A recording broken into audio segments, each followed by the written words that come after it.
ঘুরে আসার পরে তারপরে আবার আপুর কাছে আসবো। আচ্ছা, আপনি আপনি একটা ঘটনা বলেছিলেন আপনাদের পুরান ঢাকা নিয়ে, এবং যে পাশে আপনারা যে এলাকায় থাকেন সেই এলাকায় একটা ছাদ থেকে আরেকটা ছাদে যাওয়া যায়। জি ভাই। তো আপনারা ওইখানেই ছাদে একটা ঘটনা এক্সপিরিয়েন্স করেছিলেন, তো আপনি বলতে পারেন, মানে আপনার বেশ কিছু আছে, আমরা একটা ঘটনা শুনি আগে। হাই লিসেনার্স, আমি আসিফ, হাজারীবাগ থেকে, পুরান ঢাকা। আমার বাসা একসাথে 4-5টা বাসার সাথে অ্যাটাচড। তো সামনে আমার একটা ফ্রেন্ডের বাসা, তো আমার বাসা থেকে ওর বাসা প্রায় ছাদ থেকে ছাদে দেখা যায়। তো আমি প্রায় প্রত্যেক রাতেই 3টা-4টা পর্যন্ত ছাদে থাকি। তো একদিন হঠাৎ ছাদে বসে গিটার বাজাচ্ছি আর ওদের বাসার ছাদের দিকে তাকাইছিলাম। তো হঠাৎ দেখতে পেলাম যে ওদের বাসার ছাদ থেকে নিচের দিকে 2টা লোক গ্রিল বেয়ে বেয়ে নামতেছে। তা আমি তখন আমার ফ্রেন্ডটারে ফোন দিলাম, ফোন দিয়ে জিজ্ঞেস করলাম যে কি ব্যাপার, তোদের বাসায় মনে হয় চোর আসছে। তখন ও বের হয়ে চেক টেক করলো, করে দেখলো কেউ নেই।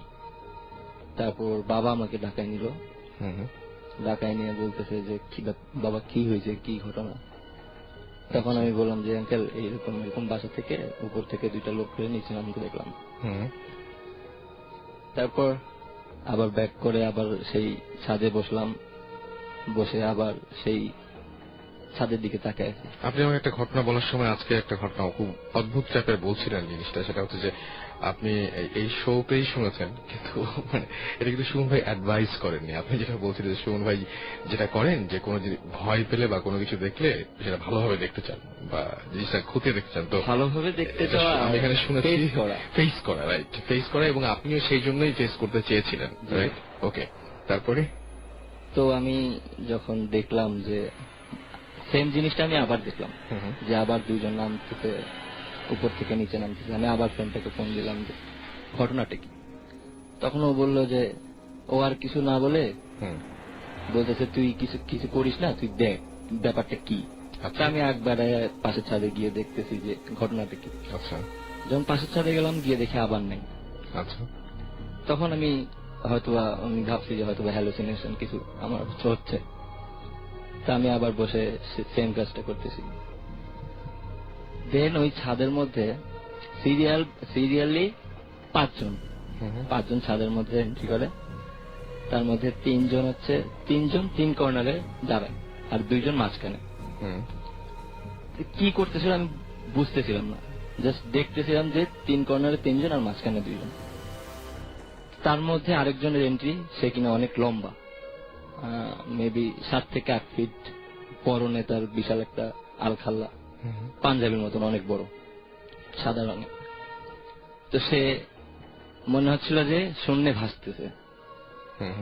তার সঙ্গে সঙ্গে 3 কোণায় যে 3জন ছিল তারাও ভাসতেছিল। আচ্ছা, এটা দেখে আমি ভয় পেয়ে গেলাম। ভয় পেয়ে আমি আমার ফ্রেন্ডটাকে ফোন দিলাম, ফোন দিয়ে জিজ্ঞেস করলাম যে দোস্ত এরকম ঘটনা, এখন তো ছাদে আরো অনেকজন আসছে, তুই কি ছাদে চেক করছিলি যে ঠিক মতন তালা লাগাইছিলি কিনা। তখন ও বললো যে আমি তো নিজে তালা মেরে আসছি, আর এখন নিচ থেকে তো ছাদে কারো উঠা সম্ভব না। আচ্ছা, তো এই কথা শোনার পরে আমি দেখার জন্য পাশের ছাদে গেলাম। পাশের ছাদে গিয়ে ক্লোজলি দেখার জন্য গেলাম।